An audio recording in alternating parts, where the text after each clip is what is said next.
اب میں اپنے اس پروگرام کے اور آج کی اس نشست کے ایک اہم اور معروف اور مشہور دائی اور مبلغ ہبلی کرناٹک سے جو تشریف لائے ہیں، صوبہ کرناٹک کے اندر آپ کی دعوتی سرگرمیاں نمایاں ہیں، میدان دعوت کے آپ ایک مشہور عالم دین ہیں۔ میری مراد برادر فاضل فضیلت الشیخ عبدالرزاق جامعی حفظہ اللہ سے ہے۔ میں آپ سے بصد احترام ملتمس ہوں کہ آپ تشریف لائیں اور جنتی عورت کے عنوان پر اپنا علمی خطاب پیش فرمائیں۔ فضیلت الشیخ عبدالرزاق جامعی حفظہ اللہ و تولا، دائی و مبلغ ہبلی کرناٹک۔ السلام علیکم ورحمۃ اللہ وبرکاتہ۔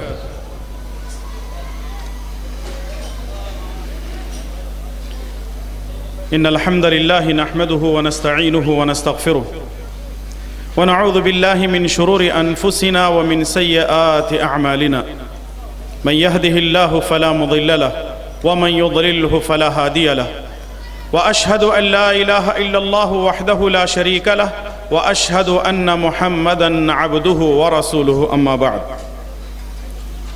فان خير الحديث كتاب الله، وخير الهدي هدي محمد صلى الله عليه وسلم، وشر الامور محدثاتها وكل محدثة بدعة، وكل بدعة ضلالة، وكل ضلالة في النار۔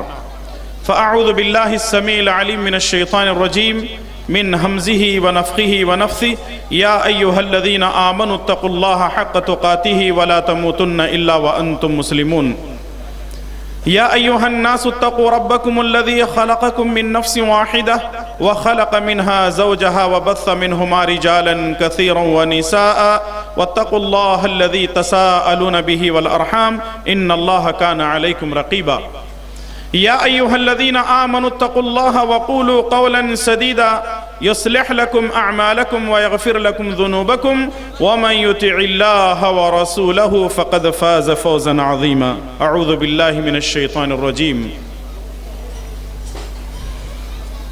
من عمل صالحا من ذكر أو أنثى، من عمل صالحا من ذكر أو أنثى وهو مؤمن فلنحيينه حياة طيبة ولنجزينهم أجرهم بأحسن ما كانوا يعملون۔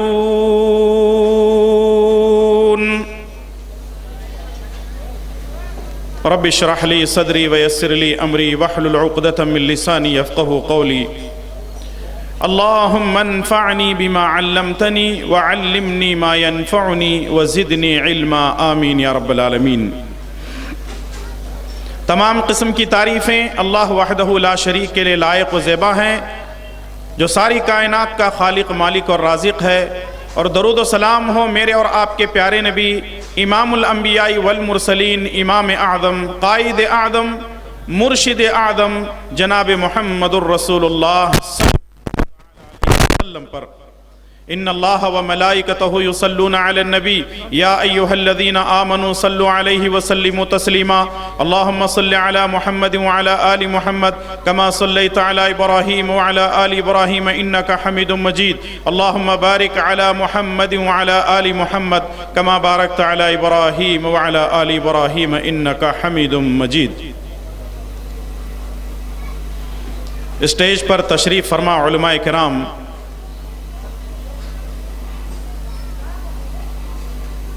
جمعیت و جماعت کے ذمہ داران، بزرگوں، نوجوان دوستوں، پردہ نشین خواتین اسلام اور پیارے بچوں،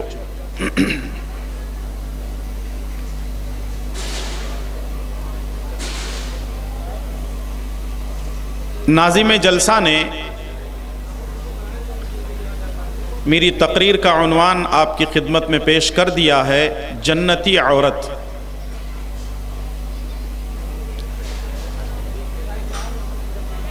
میں نے قرآن کریم سے ایک آیت تلاوت کی ہے، سورہ نحل، سورہ نمبر 16، آیت نمبر 97۔ اللہ تعالیٰ نے ارشاد فرمایا من عمل صالحا من ذکر او انثى، نیک عمل کرنے والے، عمل صالح کرنے والے مرد ہو یا عورت، وہو مؤمن، بشرط یہ کہ وہ مومن ہو، فَلَنُحْيِيَنَّهُ حَيَاةً طَيِّبَةً، ہم ان کو پاکیزہ زندگی عطا کریں گے، وَلَنَجْزِيَنَّهُمْ بِأَحْسَنِ مَا كَانُوا يَعْمَلُونَ، اور اس کا بہتر بدلہ ہم ان کو عطا کریں گے جو کچھ انہوں نے کیا ہے۔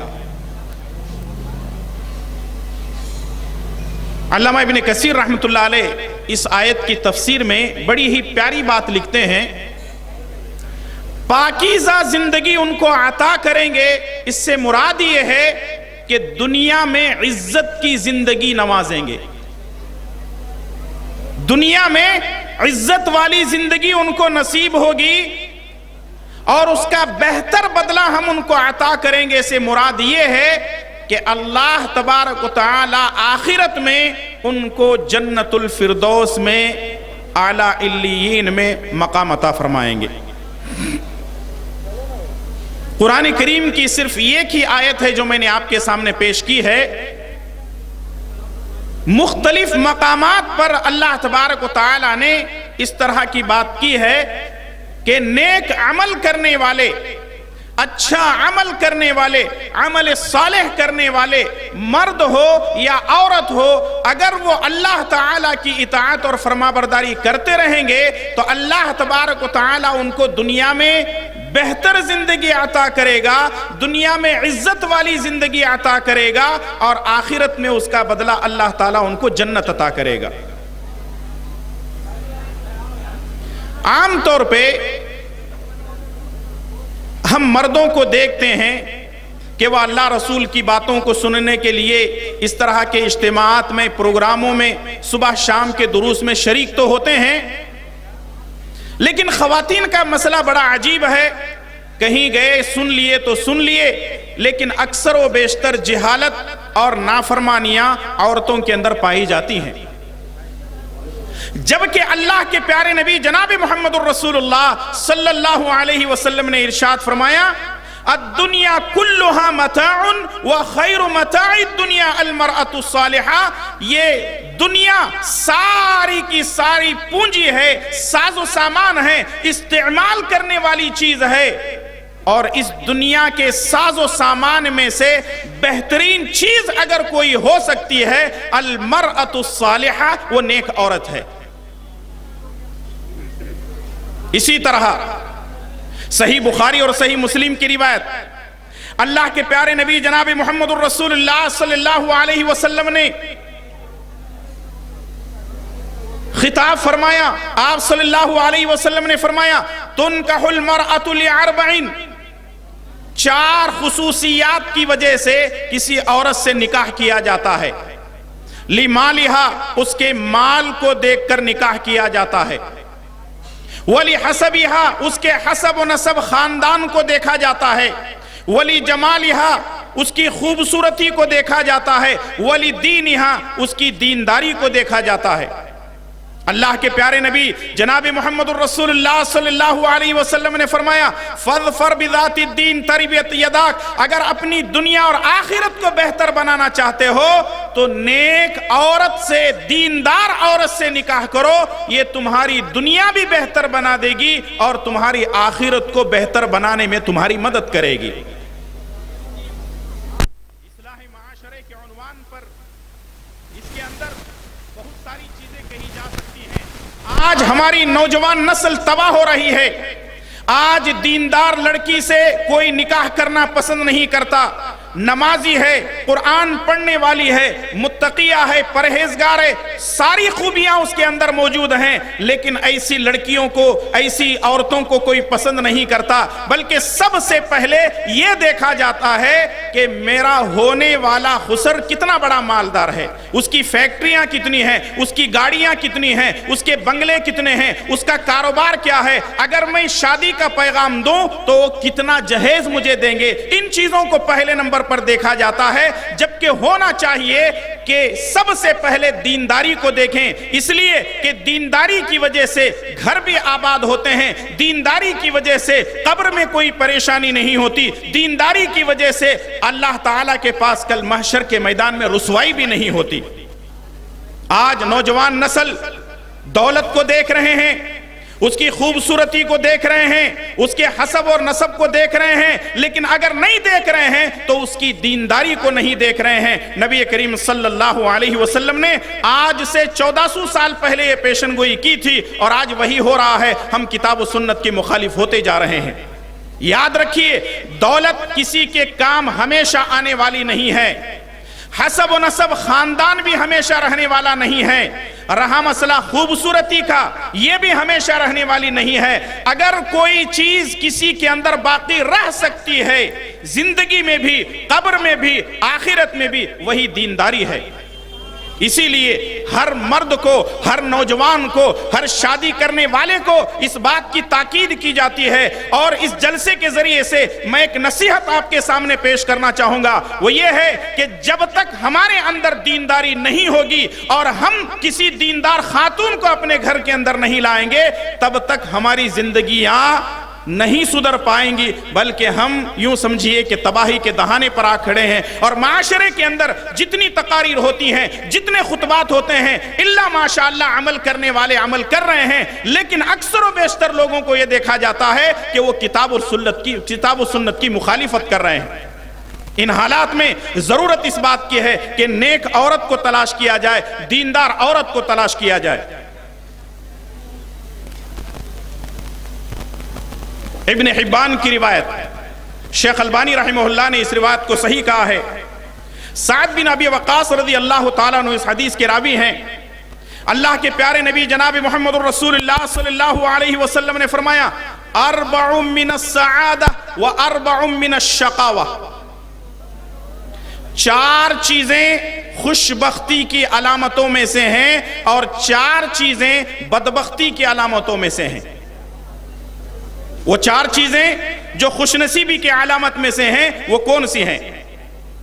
اللہ کے نبی صلی اللہ علیہ وسلم نے فرمایا، نمبر 1 المرأة الصالحہ، اگر کسی کی بیوی نیک ہے تو وہ بڑا خوش نصیب انسان ہے۔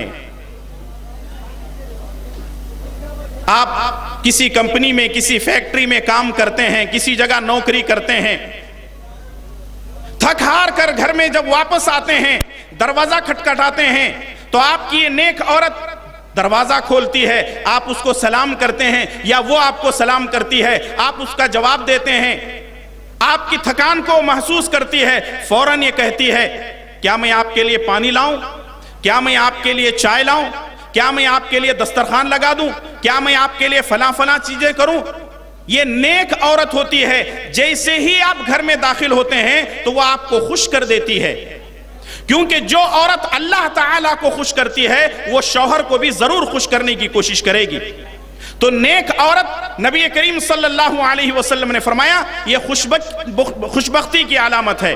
اتنا ہی نہیں بلکہ اگر عورت نیک ہو، دیندار ہو، تو فجر کی نماز کو اگر آپ جاگ نہیں رہے ہیں تو وہ آپ کو جگا رہی ہے، آپ کے چہرے پر چھینٹے مار رہی ہے، قرآن کریم کی تلاوت کر رہی ہے، بچوں کی تربیت کر رہی ہے، بچوں کو اللہ رسول کی باتیں سکھا رہی ہے، بچوں کو دعائیں سکھا رہی ہے، بچوں کو ذکر و اذکار پڑھا رہی ہے۔ یعنی آدمی جب یہ اسلامی ماحول، دینی ماحول اپنے گھر کے اندر دیکھتا ہے تو خوش ہو جاتا ہے۔ اس کا مطلب یہ ہے کہ اگر ہمارے گھروں کے اندر نیک عورت ہے تو ہم دنیا کے سب سے خوش نصیب انسان ہیں۔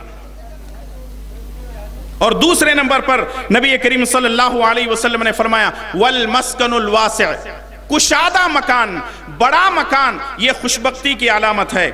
والجار الصالح، نیک پڑوسی، اچھا پڑوسی، اچھی نیتوں والا پڑوسی یا ہمارا مددگار پڑوسی، یہ بھی خوشبختی کی علامت ہے۔ اور چوتھے نمبر پر فرمایا، والمرکب الہنیء، اچھی سواری، یہ بھی خوشبختی کی علامت ہے۔ اور آگے آپ صلی اللہ علیہ وسلم نے فرمایا، وَأَرْبَعٌ مِّنَ الشَّقَاوَةِ، 4 چیزیں بدبختی کی علامتوں میں سے ہیں۔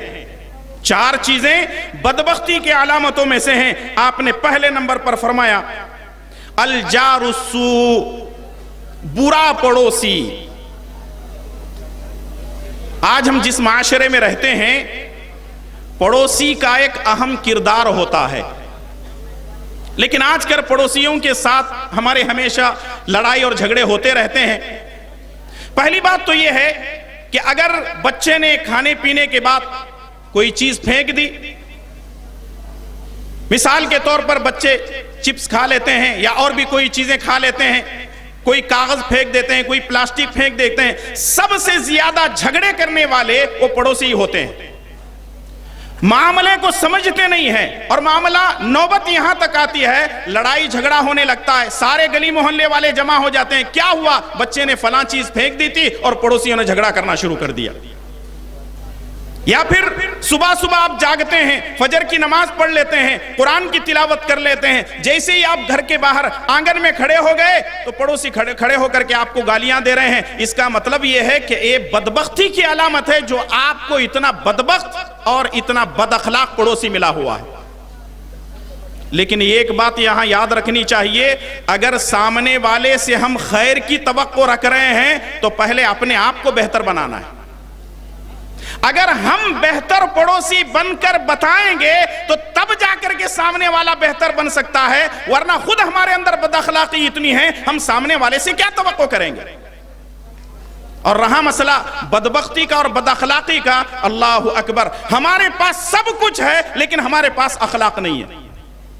ہمارے پاس سب کچھ ہے، ہمارے پاس نمازیں ہیں، روزے ہیں، قرآن کی تلاوت ہے، ذکر و اذکار ہے، ساری چیزیں ہیں، لیکن اگر نہیں ہیں تو ہمارے پاس اخلاق نہیں ہے. اور کسی کہنے والے نے ایک بات کہی ہے، اپنی بات کو میں آگے بڑھا دیتا ہوں، کہ اگر کسی آدمی کے پاس اخلاق ہیں تو اس کو 1 نمبر دے دو. اگر کسی آدمی کے پاس اخلاق ہیں تو اس کو کتنے نمبر دینے ہیں؟ 1 نمبر دے دو. اگر وہ خوبصورت ہے 1 0 آگے بڑھا دو. کتنے ہو گئے؟ 10 ہو گئے. اگر وہ دولت والا ہے تو اس کے آگے ایک اور 0 بڑھا دو. کتنے ہو گئے؟ 100 ہو گئے. جتنی خوبیاں اس کے اندر ہیں 0 0 0 0 0 بڑھاتے چلے جاؤ. لیکن ساری خوبیاں اس کے اندر موجود ہیں لیکن اخلاق اس کے اندر موجود نہیں ہیں تو 1 نکال دو. بچے کتنے؟ 0 0 + 0 = 0. ایسا کوئی کیلکولیٹر آج دنیا کے اندر نکالا ہی نہیں گیا ہے کہ 0 + 0 کو اگر کاؤنٹ کریں گے تو = 1 یا 10 آئے گا. بد اخلاقی اتنی ہے ہمارے معاشرے کے اندر کہ آج اخلاق نام کی کوئی چیز نظر نہیں آتی ہے. چاہے وہ پڑوسیوں کے ساتھ ہو، چاہے وہ بیوی بچوں کے ساتھ ہو، چاہے وہ ماں باپ کے ساتھ ہو، چاہے وہ علماء کے ساتھ ہو، چاہے وہ مساجد اور مدارس کے ذمہ داروں کے ساتھ ہو، چاہے وہ گلی محلے والوں کے ساتھ ہو، چاہے وہ مردوں کا معاملہ ہو، چاہے وہ عورتوں کا معاملہ ہو، چاہے وہ نوجوانوں کا معاملہ ہو، چاہے وہ بزرگوں کا معاملہ ہو، سارے کے سارے بد اخلاقی پر تلے ہوئے ہیں. اللہ کے نبی صلی اللہ علیہ وسلم نے فرمایا برا پڑوسی بدبختی کی علامت ہے، اور آپ نے فرمایا بدبختی کی علامتوں میں دوسرے نمبر پر والمرأۃ السوء، بری عورت، یہ بدبختی کی علامت ہے. اس کا مطلب یہ ہے نیک عورت اگر ہے خوش نصیبی کی علامت ہے، اور اگر بری عورت ہے تو بدبختی کی علامت ہے. بری عورت کیسے ہے؟ مثال کے طور پر آپ اپنی نوکری سے اور اپنے کام کاج سے تھکے ہارے اپنے گھر کے دروازے پر داخل ہوتے ہیں. گھر کے دروازے پر کھڑے ہیں، بیل بجاتے ہیں، دروازہ کھلتا ہے. دروازہ کھلنے کے بعد نہ سلام نہ کلام، ڈائریکٹ فائر. کیا فائر؟ کہاں گئے تھے اتنی دیر تک؟ کیا ہوا تھا آپ کو؟ ارے روزانہ یہی مستی آپ کی چل رہی ہے، ٹائم نہیں دیکھتے. روزانہ تو آپ 5 بجے آتے، آج 7 بجے کیوں؟ کہاں گئے تھے پہلے بتاؤ. اس کا مطلب یہ ہے کہ بیچارہ اگر تھکا ہوا ہے، تھکان دور کرنے کے لیے گھر پر آتا ہے. یہ بیچاری بدبخت عورت یہ ہے، بد اخلاق عورت ایسی ہے کہ گھر میں داخل ہونے کے بعد جب فائر شروع کر دیتی ہے تو بیچارہ اب یہ بھی شروع کر دیتا ہے. اور ہوتا ایسا ہے کہ ادھر سے بھی فائر ادھر سے بھی فائر. اب حالات جو ہوتے ہیں وہ آپ کو معلوم ہے، ماشاءاللہ آپ کے چہروں پہ مسکراہٹ نظر آ رہی ہے، کیونکہ ہر آدمی اپنے گھر کو ضرور جانتا ہے. میں کتنے پانی میں ہوں، ہر کوئی اپنے آپ کو ضرور جانتا ہے۔ اس لیے ہمیشہ یاد رکھیے، اگر نیک عورت ہوگی، دیندار عورت ہوگی، فائدہ ہی فائدہ ہوگا۔ اگر بدبخت عورت ہوگی، بد اخلاق عورت ہوگی، یاد رکھیے اس کی زندگی اجیرن بن جاتی ہے۔ وہ کسی کو منہ دکھانے کے قابل نہیں رہتا، رشتہ داروں کو منہ دکھانے کے قابل نہیں رہتا، آس پڑوس والوں کو منہ دکھانے کے قابل نہیں رہتا۔ اسی لیے نبی کریم صلی اللہ علیہ وسلم نے فرمایا، بدبخت عورت یہ بدبختی کی علامت ہے۔ تیسرے نمبر پر والمسکن الضیق، تنگ مکان، یہ بھی بدبختی کی علامت ہے۔ والمرکب السوء، بری سواری، یہ بھی جو ہے نبی کریم صلی اللہ علیہ وسلم نے فرمایا بدبختی کی علامت ہے۔ لیکن آئیے، سب سے پہلی بات تو یہ ہے کہ مجھے جو عنوان دیا گیا ہے وہ ہے جنتی عورت۔ سوال یہ ہے کہ کیا عورت بھی جنت میں جائے گی؟ عورت کیا جنت میں جائے گی؟ آج کل کے حالات کو دیکھتے ہوئے ایسے نہیں لگتا الا ماشاءاللہ عورتیں جنت میں جائیں گی۔ آج کل کا جو معاشرہ ہے اور جس سوسائٹی اور معاشرے میں ہم جی رہے ہیں، نہیں لگتا کہ ہماری خواتین جنت میں جائیں گے۔ سب سے پہلی بات تو یہ ہے کہ ایک بڑھیا رسول اللہ صلی اللہ علیہ وسلم کی خدمت میں آئے اور کہنے لگی، اے اللہ کے نبی صلی اللہ علیہ وسلم، کیا عورتیں جنت میں جائیں گی؟ نبی کریم صلی اللہ علیہ وسلم نے فرمایا کہ بوڑھی عورتیں جنت میں نہیں جائیں گی۔ نبی صلی اللہ علیہ وسلم نے کیا فرمایا؟ بوڑھی عورتیں جنت میں نہیں جائیں گی۔ وہ بیچاری بوڑھیا رونے لگی، نبی کریم صلی اللہ علیہ وسلم مسکرا کر کہنے لگے، بوڑھی عورتیں جنت میں نہیں جائیں گی، بلکہ ان بوڑھی عورتوں کو اللہ تعالیٰ جوان بنا دے گا، پھر اس کے بعد جنت میں داخل کرے گا۔ اور آج کل کے جو حالات چل رہے ہیں، اگر کسی نوجوان سے اس طرح کے واقعات چٹکلے ہمارے سامنے لوگ لاتے رہتے ہیں، کسی نوجوان سے خاتون نے پوچھا کہ بھلا بتلائیے، میں آپ کی اتنی خدمت کرتی ہوں، اتنی خدمت کرتی ہوں، آپ کا اتنا ساتھ دے رہی ہوں، آپ سے مجھ سے کئی بچے ہیں، اور آپ میری وجہ سے آپ کی زندگی کے اندر کتنی برکتیں آئیں، کتنی خوشیاں، ساری چیزیں وہ گنواتی ہے، کیا ہم دونوں جنت میں رہیں گے؟ تو بیچارہ نوجوان ان کی حرکتوں سے تنگ آ کر کہتا ہے، بیچاری یہاں مل گئی ہے سو مل گئی، جنت میں کبھی میرے ساتھ رہنے کی کوشش بھی نہ کرنا۔ حالات ایسے ہیں، اتنا تنگ کر رہے ہیں، اتنا پریشان ہے، پورا معاشرہ پریشان، مرد پریشان، عورتیں پریشان، ماں باپ پریشان، سارا کا سارا جو ہے رشتہ دار، پورا محلہ پریشان ہے عورتوں کی وجہ سے۔ لیکن عورتیں جنت میں جا سکتی ہیں، ان کو کچھ کام کرنے ہیں۔ عورتیں جنت میں جا سکتی ہیں، ان کو کچھ کام کرنے ہیں۔ آئیے مسند احمد کے حوالے سے ایک حدیث میں آپ کی خدمت میں پیش کیے دیتا ہوں۔ اللہ کے پیارے نبی جناب محمد الرسول اللہ صلی اللہ علیہ وسلم نے ارشاد فرمایا، اذا صلت المرأة خمسها وصامت شهرها وحفظت فرجها وأطاعت زوجها قیل لها ادخل الجنة من ای ابواب الجنة شئت۔ نبی کریم صلی اللہ علیہ وسلم نے فرمایا، اگر کوئی عورت 5 وقتہ نمازوں کی پابندی کرتی ہے، اذا صلت المرأة خمسها، اگر کوئی عورت 5 وقتہ نمازوں کی پابندی کرتی ہے۔ سوال یہ ہے کہ کیا ہماری خواتین 5 وقتہ نمازوں کی پابندی کرتی ہیں؟ یہ صرف سوال خواتین کے لیے نہیں ہے، بلکہ ہماری نوجوان نسلوں کے لیے بھی ہے، بزرگوں کے لیے ہے۔ جا کر کے دیکھ لو فجر کی نماز میں لوگ ہوتے کتنے ہیں، ظہر عصر تو ادھر ادھر وہاں یہاں چلے گئے، فرصت ملی نماز پڑھ لیے، مغربی شام میں بھی کوئی نہ کوئی مسجد میں آ جاتا ہے۔ اصل مسئلہ، اصل امتحان نوجوانوں کا، بزرگوں کا، مردوں کا، عورتوں کا، دینداروں کا اگر ہوتا ہے تو وہ فجر کی نماز کے لیے۔ فجر کی نماز ہماری غائب ہو رہی ہے۔ بڑے بڑے اللہ والوں کو ہم نے دیکھا، بڑی بڑی باتیں کرنے والوں کو دیکھا، اور بڑے بڑے مفتیوں کو اور بڑے بڑے سورما لوگوں کو ہم نے دیکھا، جب مجلس میں بیٹھتے ہیں فیصلے کرنے کی بات آتی ہے تو اپنی بات منوا کر کے رہتے ہیں، لیکن مسئلہ یہ ہے کہ فجر کی نماز کے وہ خود بھی پابند نہیں ہے۔ کیوں؟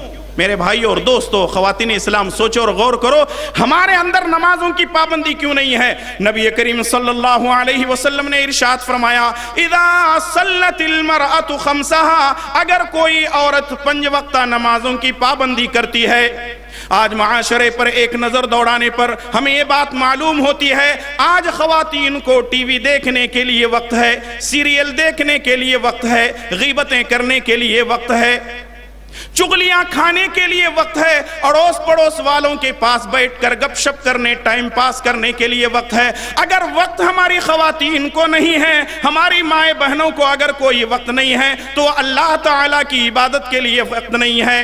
یاد رکھیں، انسان کی آنکھیں کبھی بھی بند ہو سکتی ہیں، موت کبھی بھی آ سکتی ہے۔ ہر انسان کے لیے ضروری ہے، ہر مسلمان کے لیے ضروری ہے وہ 5 وقتہ نمازوں کی پابندی کرے۔ اسی لیے نبی کریم صلی اللہ علیہ وسلم نے فرمایا، اذا صلت المرأة خمسها، عورت کو چاہیے کہ 5 وقتہ نمازوں کی پابندی کرے، وصامت شہرها، اور رمضان کے مکمل روزے رکھے،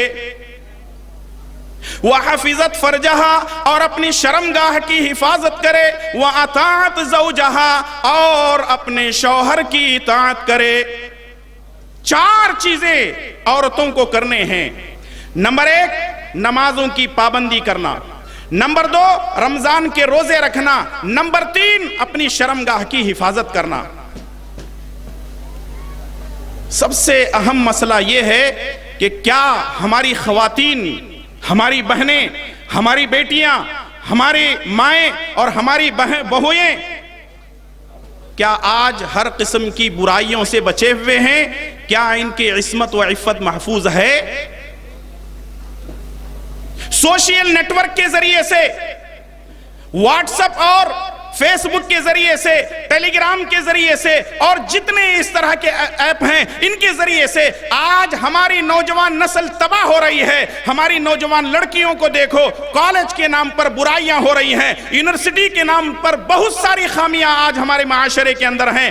ایک باپ اپنی بیٹی کو اپنی کمائی سے موبائل دلاتا ہے، کبھی 10,000 کا، کبھی 20,000 کا، لیکن نگرانی نہیں کرتا۔ وہ کالج کے نام پر پارکوں میں گھومتی ہے، وہ تعلیم کے نام پر عیاشی کر رہی ہے، وہ تعلیم کے نام پر بہت سارے غلط کام کر رہی ہے۔ ان حالات میں ایک باپ کے لیے ضروری ہے کہ اپنی بیٹی کو نگرانی میں رکھے، ایک بھائی کے لیے ضروری ہے اپنی بہن کو نگرانی میں رکھے، ایک سسر کو ضرورت ہے اپنی بہو کو نگرانی میں رکھے، ایک شوہر کو ضروری ہے کہ وہ اپنی بیوی کو نگرانی میں رکھے۔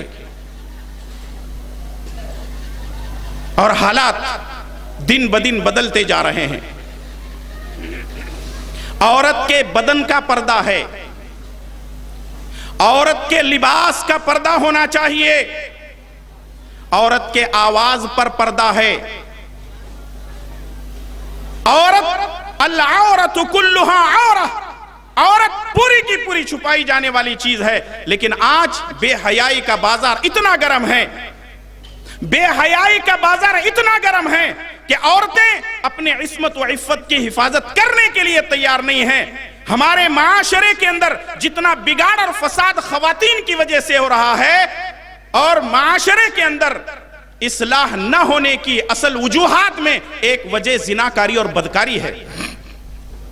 اللہ کے نبی جناب محمد الرسول اللہ صلی اللہ علیہ وسلم نے فرمایا، العینانی تزنیان، آنکھیں زنا کرتی ہیں، ہاتھ زنا کرتے ہیں، پیر زنا کرتے ہیں، کان زنا کرتے ہیں، دل زنا کرتا ہے، ہمارے جسم کا ایک ایک انگ زنا کرتا ہے۔ کیا ہم ان زناکاریوں سے، بدکاریوں سے بچے ہوئے ہیں؟ کیا ہماری مائیں بہنیں بچی ہوئی ہیں؟ آخر کیا مسئلہ ہے کہ جو چیز فیشن کے نام پر بے حیائی اور برہنے پن کا بازار گرم ہوتا جا رہا ہے، آج ہماری نسل سمجھنے کو تیار نہیں ہے۔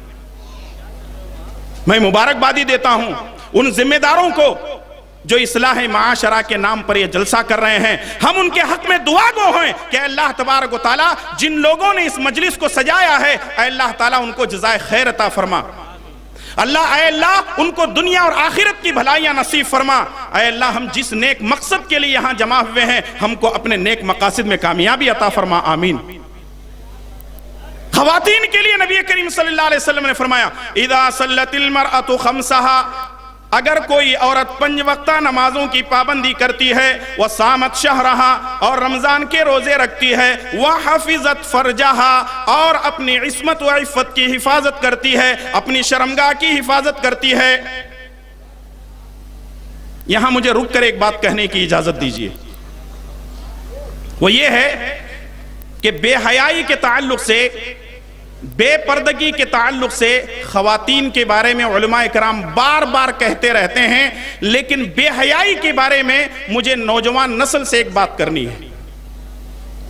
وہ یہ ہے کہ ہمارے نوجوان انہوں نے جو کپڑے پہننا شروع کیا ہے، پتہ نہیں کس کس کو ہیرو مان کر کے، اس کے فین بن کر کے، اس کے پتے بن کر کے ہواؤں میں اڑ رہے ہیں اور پتہ نہیں کیا کیا کر رہے ہیں۔ ان کے کپڑوں کو دیکھ لو، ہماری نوجوان نسل کپڑوں میں بھی بے حیائی کا مظاہرہ کر رہی ہے۔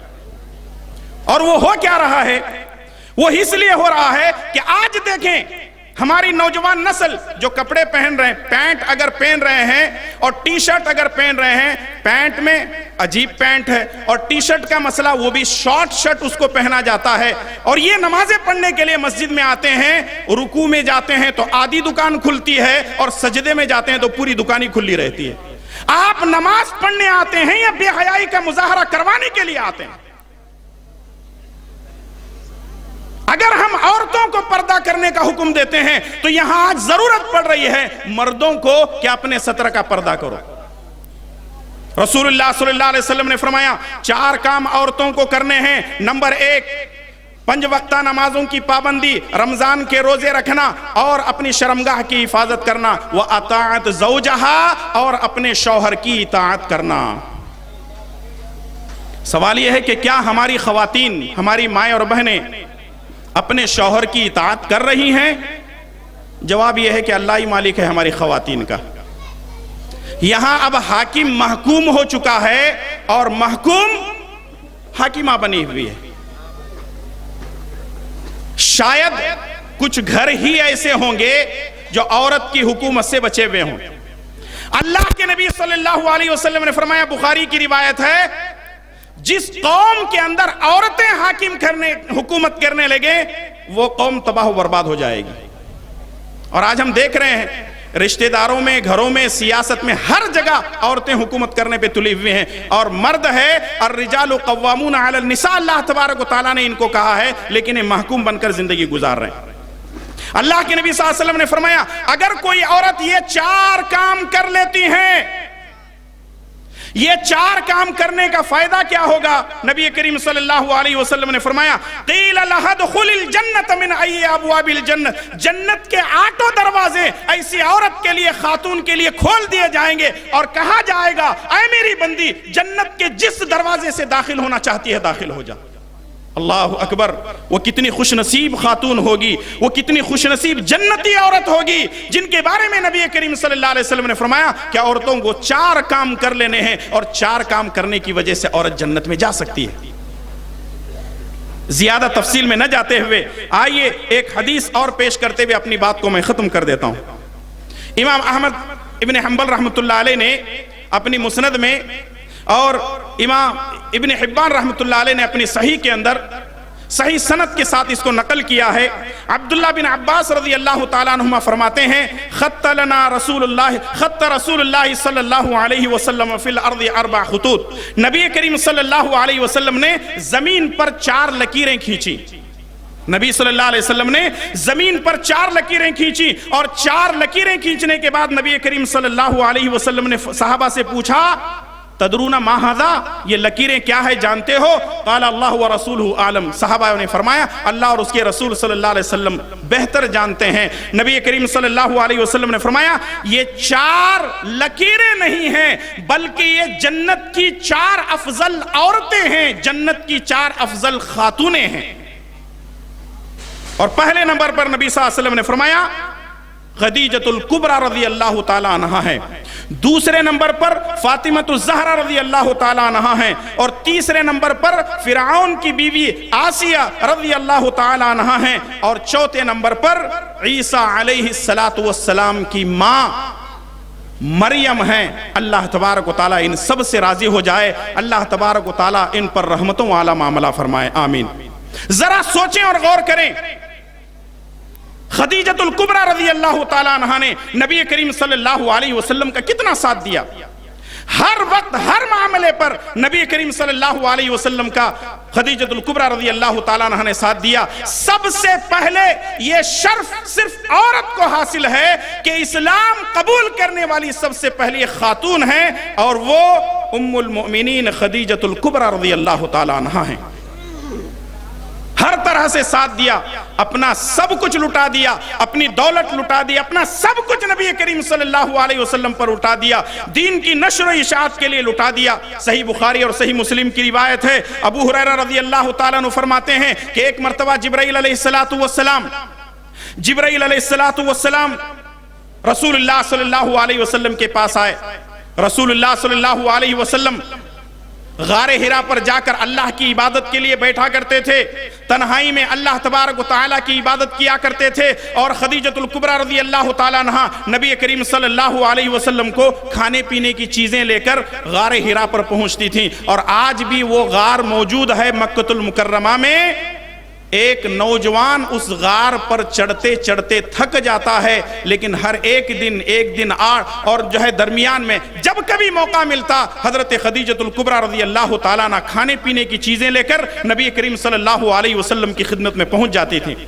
ایک مرتبہ خدیجۃ الکبریٰ رضی اللہ تعالیٰ عنہ کچھ چیزیں کھانے پینے کی چیزیں لے کر نبی کریم صلی اللہ علیہ وسلم کو پہنچانے کے لیے غار حرا پر چڑھائی کر رہی ہیں. حضرت جبرائیل علیہ السلام پہنچتے ہیں اور کہنے لگتے ہیں اے اللہ کے نبی صلی اللہ علیہ وسلم، آپ کی بیوی امہات المومنین، مومنوں کی ماں خدیجۃ الکبریٰ آ رہی ہیں، ان کے ہاتھ میں کھانا ہے، کچھ پینے کی چیزیں ہیں. اے اللہ کے نبی صلی اللہ علیہ وسلم، ان کے آنے کو اللہ تبارک و تعالیٰ نے اتنا پسند کیا ہے کہ اسپیشلی اللہ نے مجھے بھیجا ہے، اس لیے کہ اللہ تبارک و تعالیٰ نے یہ پیغام پہنچانے کے لیے بھیجا ہے کہ اے خدیجہ، اللہ تبارک و تعالیٰ نے تم کو سلام بھیجا ہے.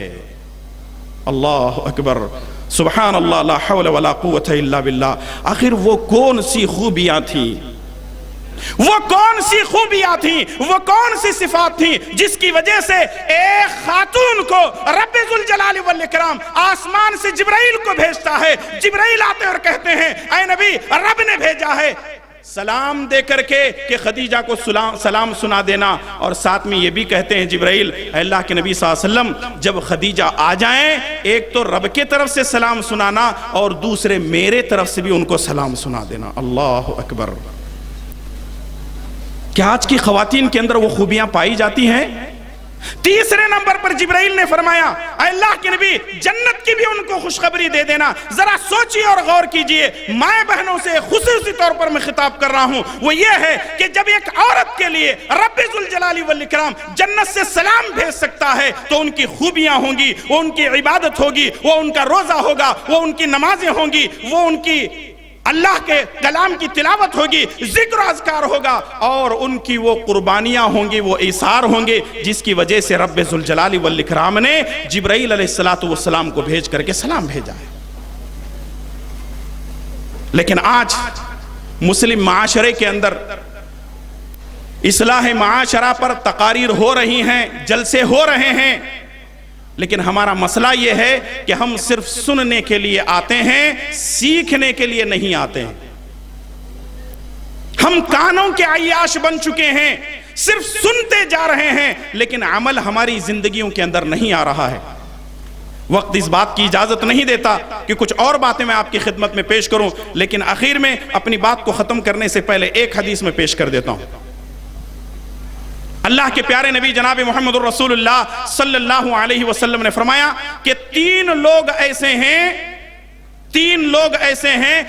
افراد ایسے ہیں جن کی نمازوں کو جن کی نمازیں سر سے اوپر تک نہیں جاتی، یعنی جن کی نمازوں کو، جن کی عبادتوں کو اللہ تبارک و تعالی قبول نہیں کرتا.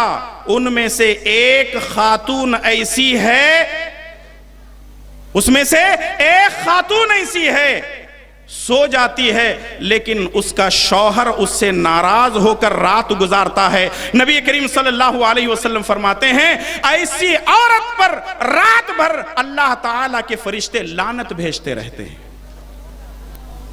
آج ضرورت اس بات کی ہے، خواتین اگر اپنی جنت بہتر سے بہتر بنانا چاہتی ہیں اور خواتین اپنی رب العالمین کی جنت کو حاصل کرنا چاہتی ہیں تو ان کے لیے ضروری یہ ہے کہ رب ذوالجلال والاکرام کی شکر گزاری کرتی رہیں اور ساتھ میں اپنے شوہر کی اطاعت اور فرمانبرداری کرتے رہیں. اگر یہ ہوں گے تو انشاءاللہ تعالیٰ ایک صالح معاشرے کو تشکیل دینے میں خواتین کا سب سے اہم کردار ہوگا، اور سب مل کر انشاءاللہ تعالیٰ اللہ اور اس کے رسول کی تعلیمات پر عمل کرنے والے ہوں گے. آخر میں ان تمام افراد کا جنہوں نے مجھے دعوت دی ہے شکریہ ادا کرتے ہوئے میں یہ دعا گو ہوں کہ اللہ تبارک و تعالیٰ ہم تمام کو تیرے احکامات پر عمل کرنے کی توفیق عطا فرما. اے اللہ تعالیٰ ہماری خواتین کو جنت کے راستے پر چلنے کی توفیق عطا فرما، اور ہم جو کچھ بھی کام کر رہے ہیں اخلاص نیت کے ساتھ ہر کام کو کرنے کی توفیق عطا فرما. آمین و صلی اللہ علی نبینا محمد وعلی آلہ وصحبہ اجمعین. والسلام علیکم ورحمۃ اللہ وبرکاتہ.